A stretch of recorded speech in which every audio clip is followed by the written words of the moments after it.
एक गांव में 10 वर्षीय बसंत नाम का अपाहिज बालक रहता था। बसंत के पिता गांव के मुखिया थे। बसंत का बड़ा भाई बसंत को बिल्कुल भी पसंद नहीं करता था। इसी वजह से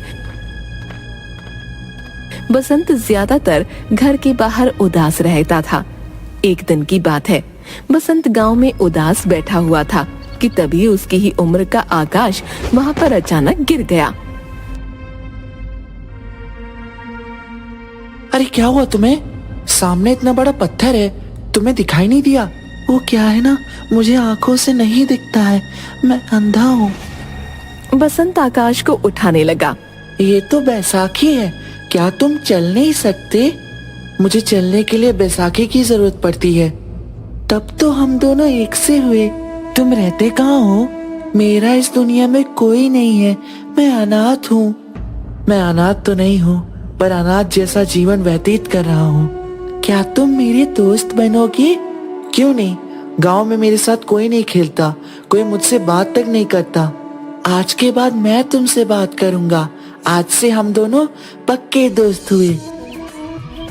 उस दिन के बाद आकाश और बसंत में गहरी दोस्ती हो गई। मगर कुछ दिन बाद अचानक आकाश गायब हो गया। बसंत ने उसे बहुत ढूंढा, मगर वो नहीं मिला। आकाश का इंतजार करते हुए बसंत जवान हो गया। एक दिन बसंत अपने कमरे में गहरी नींद सो रहा था कि तभी उसकी बड़ी भाभी गुस्से से कमरे में आ गई। अरे दोपहर के 11 बज रहे हैं लाड साहब, सब्जी नहीं लानी क्या? क्या दोपहर के 11 बज गए? क्षमा करना भाभी, क्या है कि कल मुझे पूरी रात नींद नहीं आई। ऐसा क्या कर रहे थे रात में कि पूरी नींद ही नहीं आई? कहीं किसी लड़की से कोई चक्कर तो नहीं हो गया? ये कैसी बात कर रही हो आप भाभी? मेरे इस तरह के संस्कार बिल्कुल नहीं है। तुम कोई काम काज तो करते हो नहीं, तुम्हारा काम तो बस बैसाखी पकड़कर इधर उधर डोलना रह गया है। बसंत बेचारा बैसाखी पकड़े हुए बाजार चला गया। बाजार में बसंत सौदा खरीद ही रहा था कि तभी बाजार में उसका मिलने वाला एक व्यक्ति मिल गया। क्या हाल है बसंत भाई? आज तुम्हारा चेहरा कैसे उतरा हुआ है? अब तुम्हें क्या बताऊं, मेरी माँ मुझे बचपन में छोड़कर चली गई। सोचा था जब भैया की शादी हो जाएगी तो भाभी मुझे माँ की तरह प्रेम करेगी, मगर भाभी मुझे अपमान करने का कोई मौका नहीं छोड़ती है। तो तुम इस बात की शिकायत अपने पिता से क्यों नहीं करते? वो तो गांव के मुखिया है, दूसरों की समस्या सुलझाते हैं, क्या अपने घर की समस्या नहीं सुलझा सकते? डरता हूँ, पिताजी मुझसे बहुत प्यार करते हैं। अगर उन्हें मेरे प्रति भाभी के बुरे रवैये का पता लगा तो वो बहुत ज्यादा नाराज हो जाएंगे। आखिर मुझे रहना तो उनके साथ है ना। अच्छा मैं चलता हूँ, नहीं तो भाभी नाराज हो जाएगी।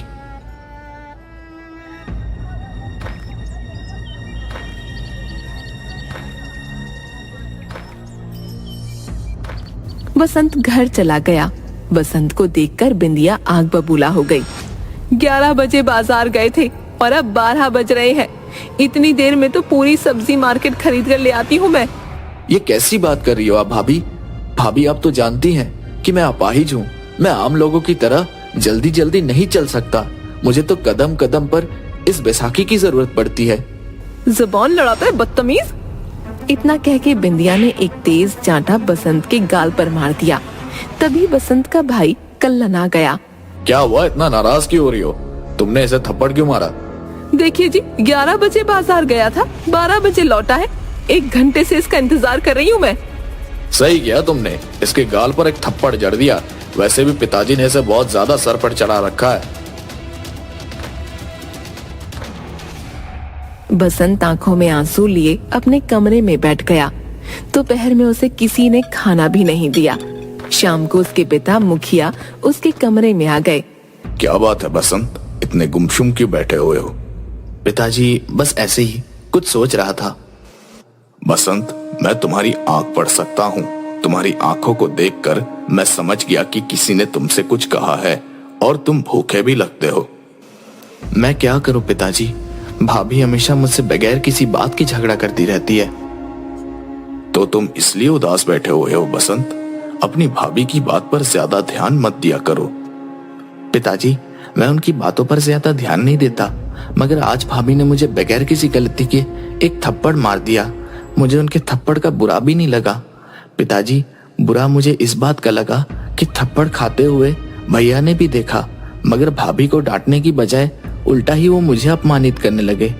कभी कभी मुझे माँ की बहुत याद आती है पिताजी।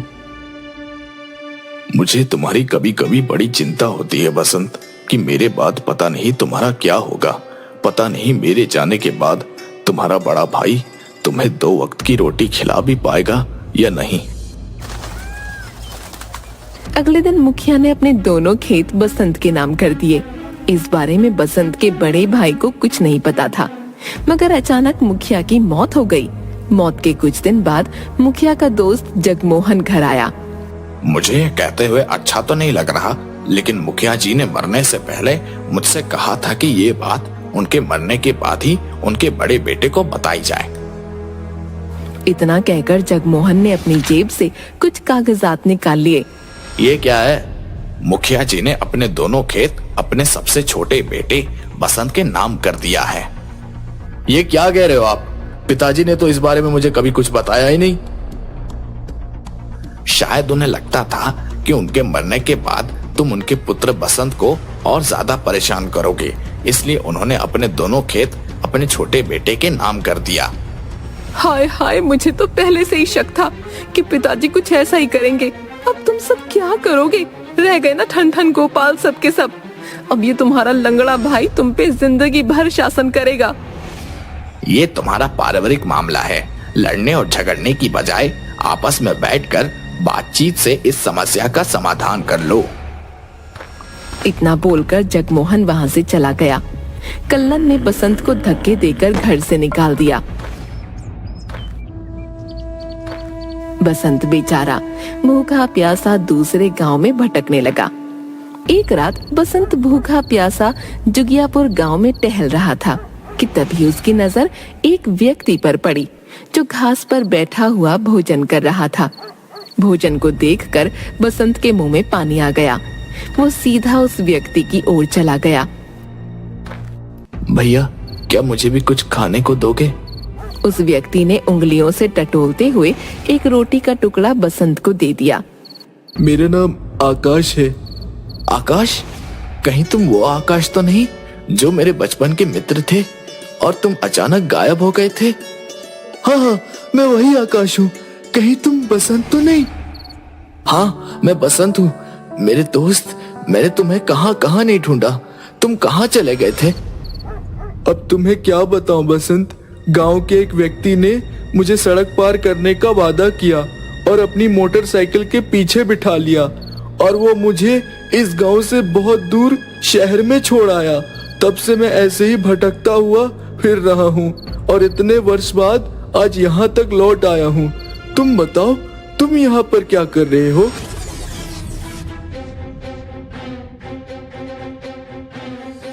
घबरा मत मेरे दोस्त, अब मैं आ गया हूँ ना। अब तू बिल्कुल भी चिंता मत कर। अब हम दोनों साथ साथ ही रहेंगे। उस दिन के बाद आकाश और बसंत साथ साथ रहने लगे। एक दिन बसंत कहीं जा रहा था, तभी जगमोहन उसे मिला। मैंने तुम्हें कहाँ कहाँ नहीं ढूंढा बसंत। तुम जुगियापुर गांव में क्या कर रहे हो? तुम्हारे भाई ने बताया कि तुम घर छोड़कर भाग गए। अब मैं अपने भैया से क्या उम्मीद कर सकता हूँ? बोलिए जगमोहन साहब, क्या जरूरी बात करनी है? बात यह है बसंत कि वसीयत करने से पहले तुम्हारे पिताजी ने तुम्हारा शारीरिक परीक्षण करवाया था। हाँ, मुझे याद है। पिताजी मुझे एक डॉक्टर के यहाँ पर लेके गए थे। उसने मेरी खून की जांच की थी। कुछ दिनों पहले ही रिपोर्ट मुझे प्राप्त हुई। तुम्हें एक भयानक बीमारी है बसंत। तुम इस दुनिया में कुछ दिनों के ही मेहमान हो। जगमोहन की बात सुनकर बसंत अंदर से हिलकर रह गया। उसकी आंखों से आंसू बहने लगे। कुछ देर बाद बसंत फीकी मुस्कुराहट के साथ बोला, वैसे भी जिंदगी में मुझे कभी सुख तो मिला नहीं। जगमोहन साहब, तो क्या आप मुझे सिर्फ ये बताने के लिए यहाँ पर आए हैं? मैं जानता हूँ बसंत कि तुम्हारे भाई और भाभी का तुम्हारे प्रति व्यवहार कितना बुरा था और उन्होंने कि तुम्हें धोखा देकर घर से बाहर भी निकाल दिया था, लेकिन उन्हें उनके किए की सजा भी मिल चुकी है बसंत। तुम्हारा बड़ा भाई अब सड़क पर आ चुका है और तुम्हारी भाभी सड़कों पर भीख मांगकर गुजारा करती है। मैं इस बात को नहीं मानता वकील साहब। अगर तुम्हें मेरी बात का विश्वास नहीं तो स्वयं अपनी आंखों से देख लो। इतना कह के जगमोहन ने दूर से एक औरत की ओर इशारा कर दिया। उस औरत को देखकर बसंत पूरी तरह से चौंक गया। अरे ये तो भाभी है, तो क्या भैया को कहीं पर काम नहीं मिला? नहीं, क्योंकि तुम्हारा भाई अब अपाहिज हो चुका है तुम्हारी तरह। बसंत, तुम तो कुछ दिनों के ही मेहमान हो, तो क्यों ना तुम अपने दोनों खेत अपने भाई के नाम कर दो। ये बात मैं तुमसे सिर्फ इंसानियत के नाते कह रहा हूँ, बाकी तुम्हारी मर्जी। जगमोहन की बात सुनकर बसंत कुछ सोचता हुआ बोला। मैंने सोच लिया है जगमोहन चाचा, मुझे क्या करना चाहिए। आप घबराओ मत। मैं अपने भैया और भाभी को सड़क पर भीख मांगने नहीं दूंगा, लेकिन उसके बदले मैं आपसे कुछ चाहता हूँ। तुम मुझसे क्या चाहते हो? बसंत जगमोहन के कान में कुछ बताने लगा। अगले दिन आकाश ने देखा कि बसंत नहीं था। आकाश ने बसंत को बहुत ढूंढा, मगर बसंत उसे कहीं नहीं मिला। ऐसे ही कई महीने बीत गए। एक दिन अचानक आकाश किसी कार से टकरा गया। कार से एक व्यक्ति बाहर निकलकर आ गया। अरे तुम्हें चोट तो नहीं आई? नहीं साहब, मुझे कोई चोट नहीं आई। मेरे शरीर को तो हर 5 मिनट बाद किसी न किसी चीज से टकराने की आदत है। मेरा नाम डॉक्टर जोशी है। क्या तुम अंधे हो? जी हाँ डॉक्टर साहब, मैं अंधा हूँ। डॉक्टर आकाश की आंखों को हाथ लगाकर चेक करने लगा। तुम्हारा इलाज संभव हो सकता है। अगर तुम चाहो तो मैं तुम्हारी आंखों की रोशनी वापस लौटा सकता हूँ। ये सुनकर आकाश खुशी से झूम उठा। क्या वाकई देख सकता हूँ डॉक्टर साहब? हाँ, तुम देख सकते हो। आओ मेरे साथ। डॉक्टर आकाश को एक अस्पताल में लेकर आ गया। कुछ ही महीनों में आकाश को दिखाई देने लगा। ये लो आकाश, 10 लाख रुपए। अब तुम्हें सड़कों पर भीख मांगने की जरूरत नहीं है। आकाश ने उन 10 लाख रुपए का खाद का काम शुरू किया। कुछ ही समय में आकाश पैसों में खेलने लगा। अब वो एक बहुत अमीर व्यक्ति बन चुका था। कुछ सालों बाद आकाश डॉक्टर के घर पर आया। मैं भी तुमसे ही मिलना चाहता था आकाश। दरअसल मैं तुम्हें कुछ देना चाहता था। मैं आपको कुछ लौटाने आया हूँ। इतना कहकर आकाश ने 10 लाख रुपए डॉक्टर को दे दिए।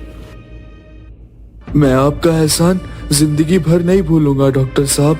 दुनिया में एक तरफ जहां आप जैसे अच्छे इंसान मौजूद हैं जो मुझ जैसे व्यक्ति की मदद करते हैं, तो वहीं दूसरी तरफ मेरे मक्कार दोस्त की तरह जो बीच रास्ते में मुझे छोड़कर भाग जाता है। ये 10 लाख तुम्हारे हैं आकाश।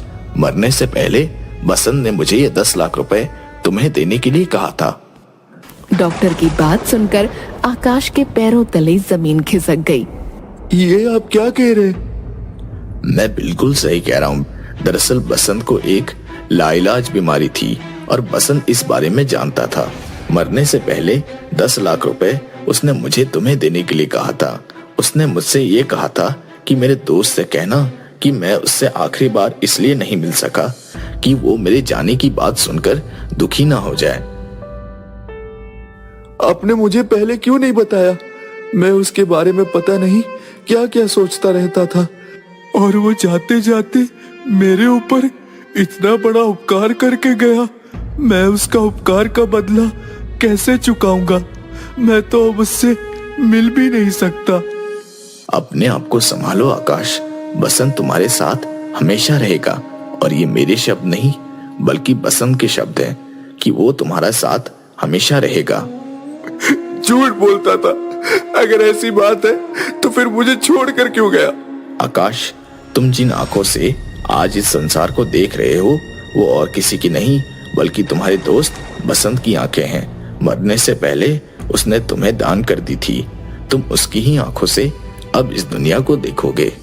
आकाश नम आंखों से वहां से चला गया। आकाश आज भी अपने दोस्त बसंत को याद करता है।